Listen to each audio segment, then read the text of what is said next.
Morning all, hello to those of you joining us on the call. We'll start as ever in the room. Got around 20 minutes with Jonas. Gary from Sky, if you'd like to kick us off. Hello there. Hi. Congratulations, Manager of the Month. Thank you. You waited quite a while to win it again, though. Yeah, it's not one of the things that I put the most focus on either, but it's of course a reflection of a really good month that we had, and where credit should go to the wider staff group and the players who've all done an incredible job. So it's nice to get recognition for that, but in the end it's the collective trophies that we care a lot about.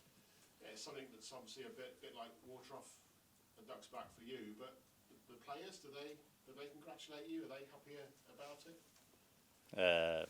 I don't know, actually. It's I think when you're in our environment, it's to see, like, of course we all need to individual contribute to the team's goal, but the reason that we are here is to win things with Arsenal, and that has to be our main focus for it, and that's what we should care about all the time, is to say, like, what does the team benefit from, and that's what we need to do.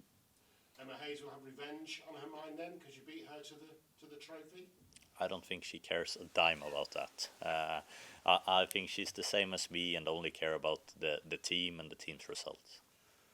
Looks like it might still be a sellout. I think it's 2,000 tickets left, but obviously there's still some time to go, and it'll be the third highest, I think, attendance for a football game in England this weekend. So again, it just shows the progress, doesn't it?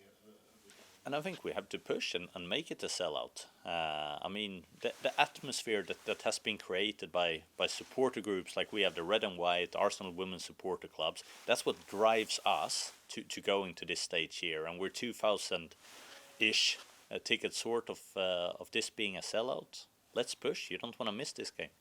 Would you have thought that, though, a few years back? Would you have thought that we'd be talking about sellout stadiums on a massive weekend of football for women's football? I mean, this is where it comes into where you're saying you might have visions, dreams, goals for it, but the reality is when I came 2.5 seasons ago and we were playing Chelsea at the Emirates, we were less than 10,000 people at Emirates, and now we're talking about a sellout. That's tremendous growth, and it's down to so many people doing great work, and that's of course the players. Those are the one that drives the excitement of the league and the matches, but also off the pitch, the club's commercial communication departments, the supporters, everything comes together, and you need everyone in order to get this growth. It can't only be driven by a few; it has to be driven by many. That first game you spoke about there, I think you won that game, didn't you, against Chelsea? Correct. Yeah. And then drew last season in the WSL. Yes. So the record's good, and obviously cut success as well. What kind of statement would be a win and going equal on points with Chelsea be this weekend? Always what you need to focus in a football match is the performance. The performance will then sort of equal into the result, but our full focus needs to be in the performance. It can never be in saying, like, oh, what would it mean to win, what would it not mean to win. Focus on playing good football. Focus on playing well as a team, especially coming back from an international break with players being away. Now we need to connect, we need to find our principles as well. So our focus needs to be on play well, and if we play well, then we have a good chance of winning. And just a final thought. Obviously the men's team are top of the table as well. You could potentially be equal top at the end of the weekend. Is it too simple? Is it simplifying things to say that it rubs off on each other if you're both doing well, or is it completely separate? No, I definitely think that's dynamics that is very positive in a football club. Why it is important. It's probably also very true that our wider supporter groups for both teams, that's rubbing off to both teams, but also our management at the club, that also drips down to both teams. So I think there is so many positive things in and around the club that benefits both teams, and that's probably the main reason why both teams are able to be competing in the top spots in both respective leagues. Thank you very much. Thank you. Thanks, Gary. Chris. Jonas, obviously with just 12 teams in WSL. WSL, there's so little margin for error, and if Chelsea were to win this, they'd be 6 points clear. So I know we're only in mid-December, but if this isn't a must-win game, is it a must-not-lose game? Like I said, our focus is on the performance, and that's what you can control. And I think that's always the case when you try to prepare the team, and what we need to put our focus on is the things that we can control. And the future, we don't have 100% control over that. We don't know what's going to happen in the rest of the games coming after this game. But we can control our performance in this game here, and that's where we need to put 100% on our focus. And like I said, if we focus on playing as well as possible, that's going to give us the best chance of winning. Arsenal as a club is doing something right when it comes to getting these huge crowds in at the Emirates, doing much better than some of the other big clubs. What do you think some of those clubs could learn perhaps from what Arsenal is doing? I think that's so hard because I don't know the other clubs in and out like I know Arsenal. But like I said, I think there is many factors that comes together with making us very successful with selling so many tickets, and it's both the players on the pitch, it's the staff off the pitch, but it's also the supporters, and you need to have all those three components in order to make it successful. And right now we have a really nice mix of that. Even when some of the games at the Premier League grounds don't necessarily get a huge crowd, obviously you've got a better pitch usually, you've got better facilities. How close are we, do you think, to a stage where every WSL game match really should take place in a Premier League stadium for all of the clubs? I think you would hope that would be closer than I think it actually might be, because I think there is a lot of logistics in moving all games in the league to bigger stadiums, because you have many different factors in everything from permits on how many games you're allowed to play on a stadium, but also on how do you make pitch maintenance and so on in congested periods of games. So I think there is a lot of logistics that you don't necessarily think about, and especially if we see in a future that probably likely that to have more than 12 teams in the WSL. I think not for next season, but if we look a decade forward, I think that certainly has to be the direction, and that means more games. It means then even more demands on the stadium that the games are going to be played on. So I think that requires some really smart people getting together and have a think about how that can be possible. Just lastly from me, Fridolin Mornham getting the Football Supporters Association Player of the Year award. What does it mean to you to see her get that accolade? Oh, it's great. I mean, see Frida coming from the league in Sweden, developing into the player and the person that she is today. I think that has been really strong and impressive for her, and I'm really happy to continue to see her progression with us. Thanks, Chris. Simon.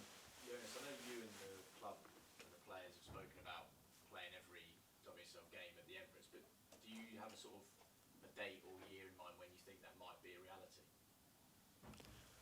No, but you can see the progression that the club has been doing with playing more and more league games at the Emirates every year, and hopefully that's a progression that continues. But like I said, there is so many different factors going into saying on how many games that we can play on a stadium. So I think we have to review it season by season basis, but you can clearly see the club's intent in the progress that we've been making. And obviously the rivalry between Chelsea and Arsenal is great, but how much different do you think the dynamic will be this year, knowing that it's Emma's last year at Chelsea before she goes to the US? Nothing. No, nothing. It's still two teams that wants to win, and even something else is going to happen in the summer. Like I said, the future, we can't do very little about that. I have no idea what's going to happen in the summer for the world in general for it. So we have to be here and now we're going to play on Sunday, and that's where our focus needs to be. You don't think there'll be any more incentive from Chelsea, given they know she's going to make sure she goes out on that high with the last title? No, because I think that they have been highly motivated before that, and we are highly motivated as well, so I don't think you can add any more. Thank you. Thanks, Simon. We'll come to the call now then with Tim. Hi Jonas, before I ask my question, could I just ask the team news whether there have been any injuries, in particular Lena Hurtig, who I know missed the Sweden game? Yeah, it's Lena that had to go home earlier from the Swedish camp after picking up an injury against Switzerland. But apart from that, everybody is in and training today. And you've said a couple of times in recent weeks that this is the strongest you think you've seen Chelsea since arriving in England. I just wondered, I'm going to I think you've probably watched them quite a lot over the last couple of weeks. What do you think are the factors that have made them even better this year, say, compared to last year? That's always hard to say, but I think they have a really good dynamic on the pitch. I think they have really developed a way where they sustain attacks, and they have many different ways on how they can score goals. I think you saw a team that was maybe more dependent on few individual players 2.5 seasons ago, but you see the number of various lineups that they have been playing so far this season and still being able to have really high consistency and high levels in their performance. I think that's really impressive. So it shows it's more of a team thing than an individual player thing, which is, I think, a point where most teams wants to go to. And those parts impress me with them. Doesn't mean that they are unbeatable. Just means that we need to be very good. Thanks, Jonas. Speak Sunday. Thank you. Thanks, Tim. Megan? Hi, Jonas. Hope you're well. Beth Mead has 11 goal involvements against Chelsea, so we know that she likes to score against Chelsea. How hungry is she to put in a brilliant performance and hopefully get a goal or two against Chelsea at the weekend? I think both Beth and the rest of the team is really hungry. Of course, we look forward to this game. We really look forward going out on the Emirates, playing in front of all our supporters, making the most of that occasion, and really try to show how good and well we can play as a team. So we're highly motivated. Thank you, Jonas. Thank you. Art? Hi, Jonas. I guess in the summer, we spoke about almost preempting your thoughts on how to cope with difficult times as a manager, and we didn't know how difficult it was going to be at the start of the season with the games against Liverpool and the Champions League games. I was just wondering, at that time you said, I guess the key was sticking to your core principles and seeing them through. I was wondering how easy was that for you to do after those games at the start of the season, and what were the solutions you were able to kind of find to get through that? Was it just, I guess, player availability, or was it something different? No, it's good. Now I remember we had that conversation. I was back in Sweden then. But the same is true now as it was then. Yes, that is the way to navigate through a stormy sea. It's to be very clear on where you're going and how you're gonna get there. So you don't have to start thinking about that when the waves are smashing against the boat. And I think how you do that, it's really important, I think, in those times to connect, both with staff but also with players. Because what happens is that people start to get your own ideas, because everyone wants to solve it. No one wants to not be playing well or not having good results. But when people try to go off in different direction, that's when it starts to harm the team's performance, even if everybody's doing that with the best of intents. And that's why it's so important to bring everyone together, to focus around the principles. And then I always think the art of coaching is to try and to think what principle at this moment is going to give us the most impact.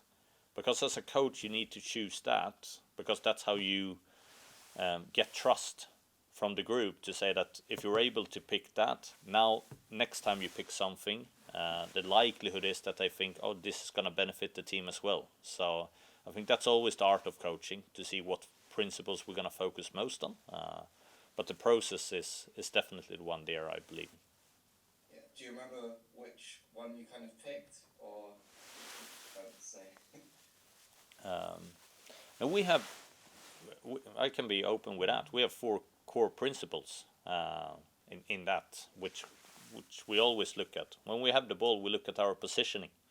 When we don't have the ball, we look that we are compact in the area that we want to be compact in.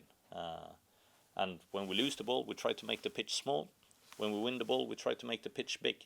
It's as easy as that. Then we need to see which one of these ones now are we not doing well enough on that.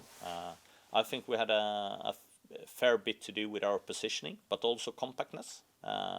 So those 2 things were really important for us to address after the first games, and working together as a team to making sure that we were compact on the right spaces, but also that everyone was aware of how we positioned, why we positioned that way, and now how we then could get dynamic and interacting with the players, so not the same players had to fill the same positions all the time. So we started to play a little bit more fluid and dynamic in offense. Thank you very much. Thank you. Thanks, Art. Last one from Asif. Hi, it's just one from me. I just wanted to get your thoughts on the proposed reforms to the Women's European Club competitions. As it stands, Arsenal might have dropped into the second-tier competition this season, so we're travelling to play some of the smaller European champions. Been preferable to you this season rather than playing in the Conti Cup, or do you think the Champions League could have been expanded?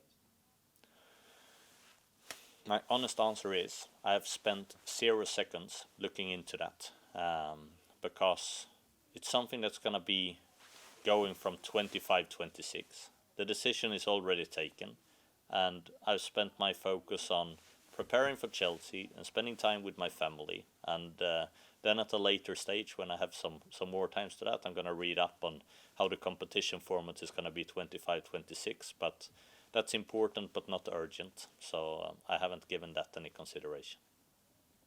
Okay, James, I'll come back to you later. Thank you. Thanks, Asif. Thanks, everyone.